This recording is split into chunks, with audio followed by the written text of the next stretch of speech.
From the PEP Radio Newsroom, these are the stories we are following at this hour. Two people were killed and at least 10 sent to hospitals near Pittsburgh following an explosion at the U.S. Steel coke processing plant near Pittsburgh on Monday. According to the company, the plant has approximately 1,400 workers. The massive industrial facility in Clairton along the Monongahela River south of Pittsburgh is considered the largest coking operation in North America and is one of four major U.S. steel plants in Pennsylvania. Allegheny County Emergency Services said a fire at the plant started around 10:51 a.m. The fire led to an initial explosion and was followed by several smaller blasts that could be felt in the nearby community and prompted county officials to warn residents to stay away from the scene so emergency workers could respond. Hours after the explosion sent black smoke spiraling into the midday sky in the Mon Valley, one worker was found alive amid the wreckage. U.S. Steel CEO David Burritt said the company would thoroughly investigate the cause. I end every meeting and every message with the words, "Let's get back to work safely." That commitment has never been more important, and we will honor it, he said in a statement.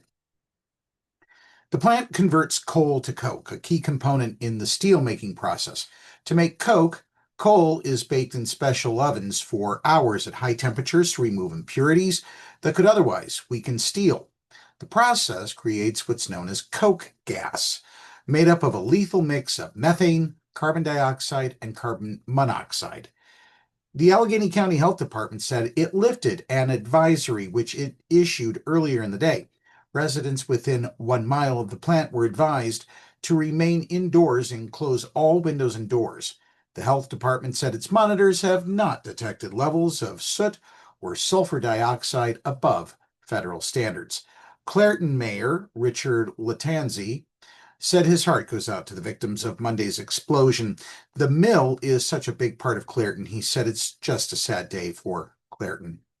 In other news, Washington, D.C. Mayor Muriel Bowser held a press conference Monday following President Donald Trump's announcement that he's taking over Washington's police department and activating 800 members of the National Guard in the hopes of reducing crime and tackling homelessness in the city.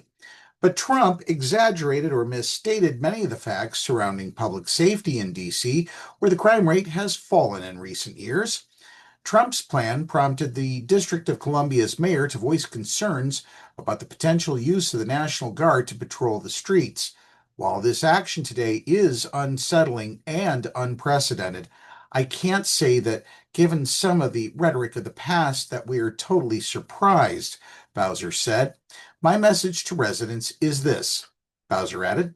We know that access to our democracy is tenuous. That is why you have heard me and many Washingtonians before me advocate for full statehood. China and the United States have put a pause on additional tariffs. President Trump has extended a trade truce with China for another 90 days, at least delaying once again a dangerous showdown between the world's two biggest economies. The previous deadline was set to expire at 12:01 a.m. Tuesday.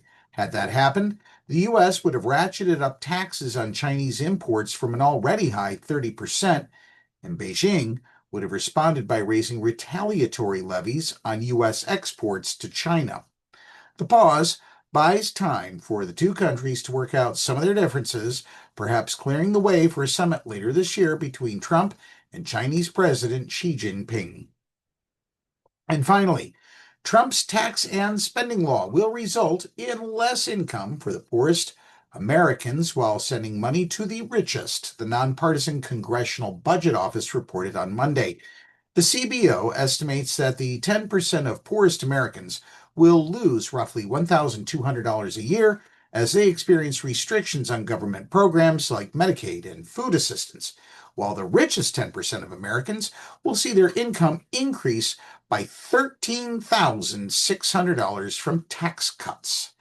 Overall, American households will see more income from the tax cuts in the legislation, including middle-income households, but the largest benefit will go to the top 10% of earners. Roughly 2.4 million people won't be eligible for the Supplemental Nutrition Assistance Program under new work requirements for many recipients, the CBO found. Low-income Americans could also see their income reduced through further restrictions on food aid and other types of assistance included in the law. And that's the news at this hour. Pennsylvania Equality Project and PEP Radio are participating in Crawford Gives Days 2025 until Friday at 11:59 p.m. This is our only major fundraising event for the entire year. For details, visit the PEP Radio page at paequality.com. If you are watching our news videos on YouTube, please subscribe to our channel. Up next, we have the Meadville area weather forecast here on PEP Radio.